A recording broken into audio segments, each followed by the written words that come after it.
Sabah xeyir olsun değerli izleyicilerimiz. Bugün yanvarın 7'sine texnik analiz ve beynəlxalq maliyyə birjasında neler baş verəcək ondan önce Signal kanal hakkında söhbət açaq. Dünən Signal kanalında 4471'lerden alış ameliyatlarını demişti. Eyni zamanda 4453'lerden satış ameliyatları. Tabii ki her ikisi uğurla nəticələndi. 4471'den biz 4494'e kimi qalxmasını nəzərə aldıq. Tabii ki gece olsa da bu günün ikinci yarısından sonra öz əksini tapdı. Eyni zamanda 4453'lerden 10 dolarlık bir enişle nəticələndi. 4471'lerden ise 90-94'lere kadar yani 22-23 dolara bir gəlirə nəticələndi. Bundan qazananlar elə bir hadisə baş verdi ki, qazana bilməyənlər olsun. Təbii ki oldu. Kimlər qazana bilmədi? Az balansı olan ve böyük lotlarla bazara girenler tabii ki heç bir qəpik də belə qazana bilmədilər. Nə üçün? Çünki balansa uyğun olaraq əməliyyat açmaq lazımdır. Və gözləyənlər kimlərdir? Gəlirlə nəticənlər bazardan uğurla çıxanlar kimlərdir?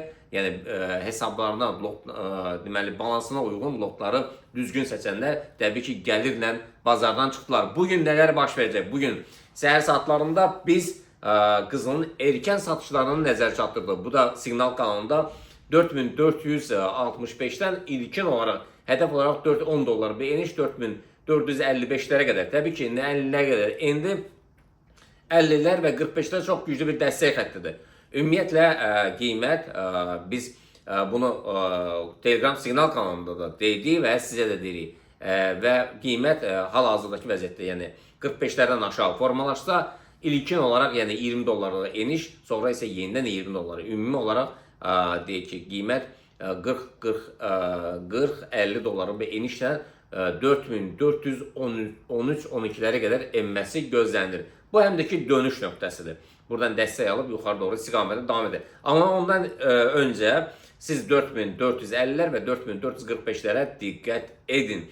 Yani bundan aşağı formalaşsa tabii ki 4413'lərə enmə təhlükəsi gözlənilə bilər. Yuxarıdakı hədəflər bəlli məsələdir. Bugün biz dünən necə ki biz 4494'ü gözləyirdik. Hətta 4500'lərə oldu.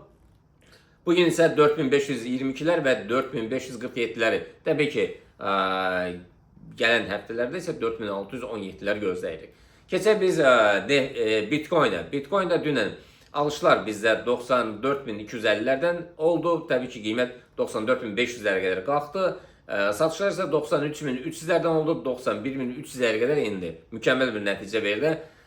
Bugün alışlar 93.200'ler, 92.400'lerden ise satışlardı. Neftə gəldidə ise neftə dünən biz alış ameliyatlarına 61.95'lerden dedik, 62-60'lara kadar kalktı. Satışlar ise 61-70'lerden demişti, 60.67'lere kadar geldi. Mükemmel bir netice verdim. İndi alışlar, bugün alışlar neftə, crude oil'den söhbət gedir, füture spotlardan 60-40'lardan alışlardı. Hedef olarak yani aşağıdaki hedef olarak yani 60'lardı. Bu çok güçlü bir destek xəttidir. 60'lardan aşağı formalasa yeniden düşəcək. Funtun dolar rəqabətində dünən satış ameliyatları ilə 35-400'lərdən 500 pips düşdü aşağı. Bugün alışlar 1.35-200'lər, satışlar ise 1.34-800'lərdir. Euro dolar rəqabətində isə biz dünən satışlar nəzər çatdı 1.17-200'lərdən, təbii ki 400 dolarla 400 pipsi bir aşağı indi. Bugün alışlar 1.17'lərdən, satışlar ise 1.16-800'lərdəndir. Nasdaq, S&P, Dow Jones, DAX-lara gəldi də isə bunlar təbii ki hələ yanvarın sonuna qədər yuxarı doğru istiqamət alacaq. Təbii ki korreksiyalar olacaq. Biz Telegram Signal kanalında yəni ümumi olaraq hardasa bir 20'ye yaxın siqnal paylaşdıq. Ödənişli Telegram kanalı siz də istəyirsinizsə, qoşulmaq istəyirsinizsə, yəni bir günlük sizi qonaq edə bilərik. Belə hər ay görüşmək ümidi ilə sağ olun.